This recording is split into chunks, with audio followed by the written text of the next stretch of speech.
একটা কথা মনে রাখবেন, আপনি আপনার সন্তানের সাথে যেমন করবেন, আপনার সন্তান শেষ সময় ঠিক আপনার সাথে তেমন করবে।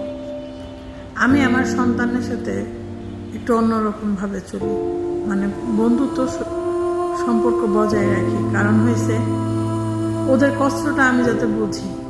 কারণ আমার লাইফে এমনও কিছু ঘটনা ঘটছে কখন আমি আমার মায়েরও বলতে পারিনি। আর আমি আমার সন্তানের সাথে এমনভাবে চলি যাতে আমার সন্তান আমার কাছে বলতে একটু বাধা মনে না করে, যে আম্মুর এই কথাটা বলা যাবে কি না, আম্মু রাগ করবে কিনা, মারবে কিনা। না, আমি আমার সন্তানকে গলায় জড়ায় ধরে বলি, মা কি হয়েছে, বাবা কি হয়েছে, বাবা তুমি এমন করো কেন জানেন?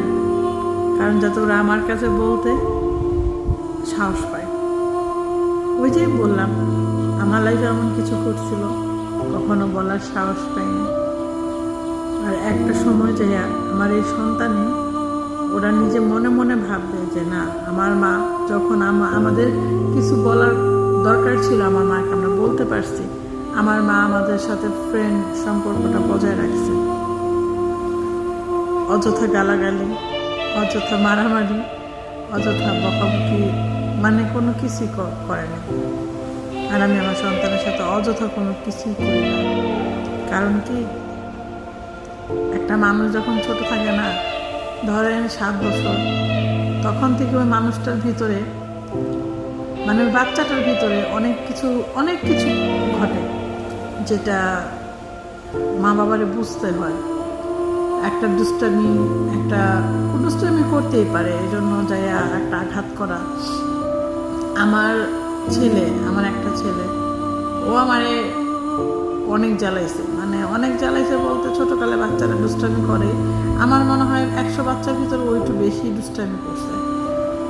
ও বর্তমানেও একটা ছেলে আমার, যে ও আমার যেই জ্বালান বলতে বাহিরে কারোর সাথে না, ও বাইরে খুব ভদ্র, বাট ঘরে আইসা মানে অল্পতেই রাগ হয়ে যাবে, এটা হয়েছে ওর স্বভাব। তাই বললা যে ওরে আমি আঘাত করে কথা বলবো, সেটা না। যখন দেখি না ও অযথা কিছু করতেছে, তখন ওরা আমি জড়াই ধরি, আব্বা কি হয়েছে, আব্বা মায়ের কও, তুমি না আমার আব্বা লাগো, এভাবে কথা কই। কারণ কি জানেন, একটা সন্তান মায়ের কাছে এভাবে কথা চায়।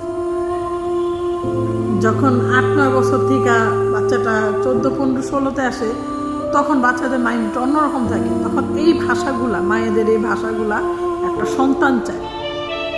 কি হয়েছে আমারে বলো, এটা না, তার বাচ্চা এটা করলি কেন।